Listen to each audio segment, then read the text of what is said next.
and what we came up with may not be perfect, but it was a genuine attempt. Now, why this rise of interest? Well, I don't think I need tell you who live here in South Australia, who have so many of the potential mines, why the rise in it's there. And I'll show you in a moment what the economics look like. But just in terms of resources, Australia, the heavy blue bar is the reasonably assured proven resources, and Australia has 38% of those in the whole world, Canada next. In terms of production, Canada is at present the world's largest producer, has been for a long time. We're moving up, and it may well be, I'm sure you're all very aware that there's the ALP conference and the Three Mines policy is going to be discussed, and the political landscape may alter after this weekend. I don't know. I think it would be rational if it did myself, but that's up to the party to consider. Then there are a number of other, Kazakhstan, very large very large resources, Russia, Namibia, and some of the African countries. Uranium is not a particularly scarce commodity. People say, and there's a question later on maybe, will it run out? Well, everything runs out in time, but just to preempt that question, what we found was that at present rates of usage, and that's 440 reactors operating in the world, in 31 different countries, producing 17% of the world's electricity, at that rate, we would burn up those blue bar resources in 80 years. However, what will change? One is that we'll discover a lot more, and certainly if the exploration is heavied up, as I'm sure it will, and certainly is in South Australia at the moment, we'll discover a lot more. As I say, it's a common resource. It's available in the sea. It's a little harder to extract, but it is available. It's not scarce at all. But in then 30, 40 years, then the fast breeder reactors will be in, which are very advanced cycles, and they will take 60 times the energy from that amount of uranium.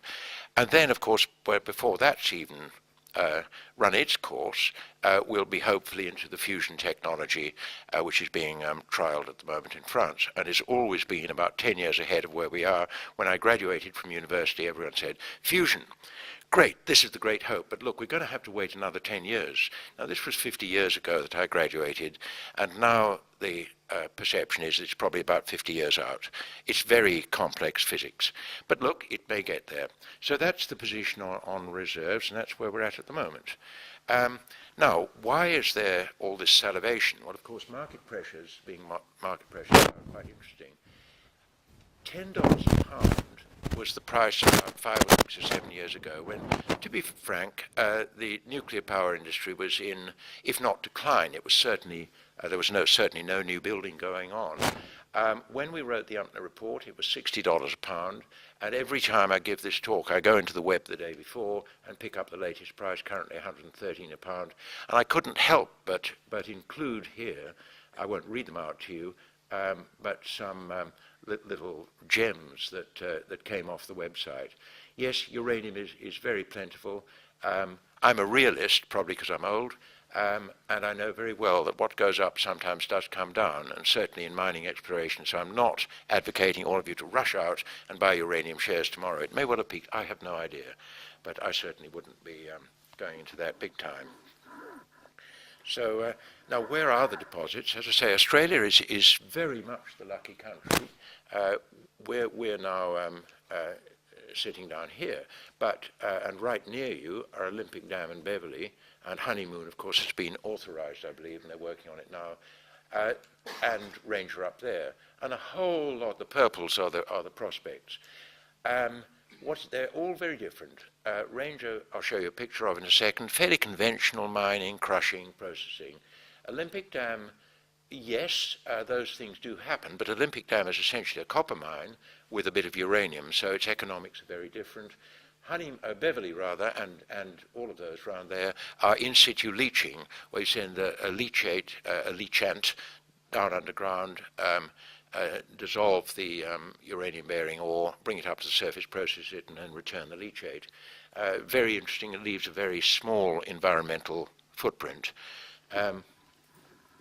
The rest of the states, I won't go through the talks we had with the state premiers, but we did try and see the state premiers in all the states.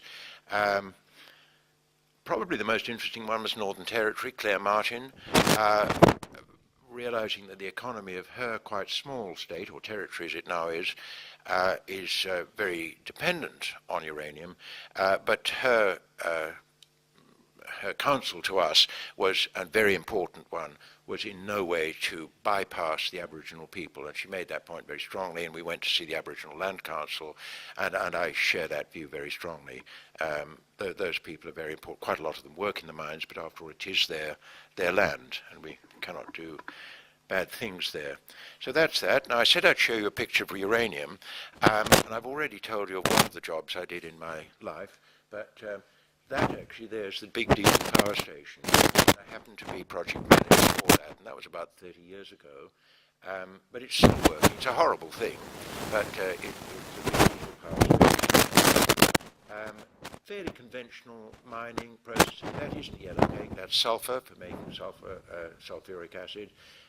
Fairly conventional hydrometallurgical separation process, and as you'll see in the next slide, the product is yellowcake, which goes out in drums, those green drums, and the yellowcake is actually fairly green itself.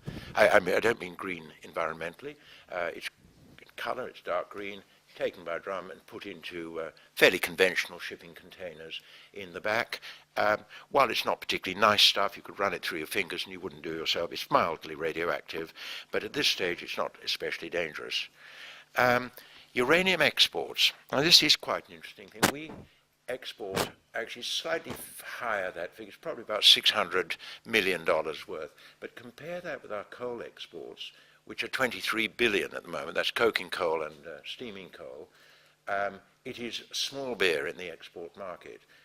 But the energy content of that export exceeds the energy content of all the coal we burn in Australia for our energy production. That in Australia doesn't deal with our exports.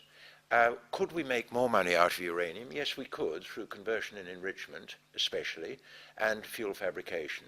The money lies in enrichment, but even then, it's not a huge amount extra in the context of some of our other energy exports.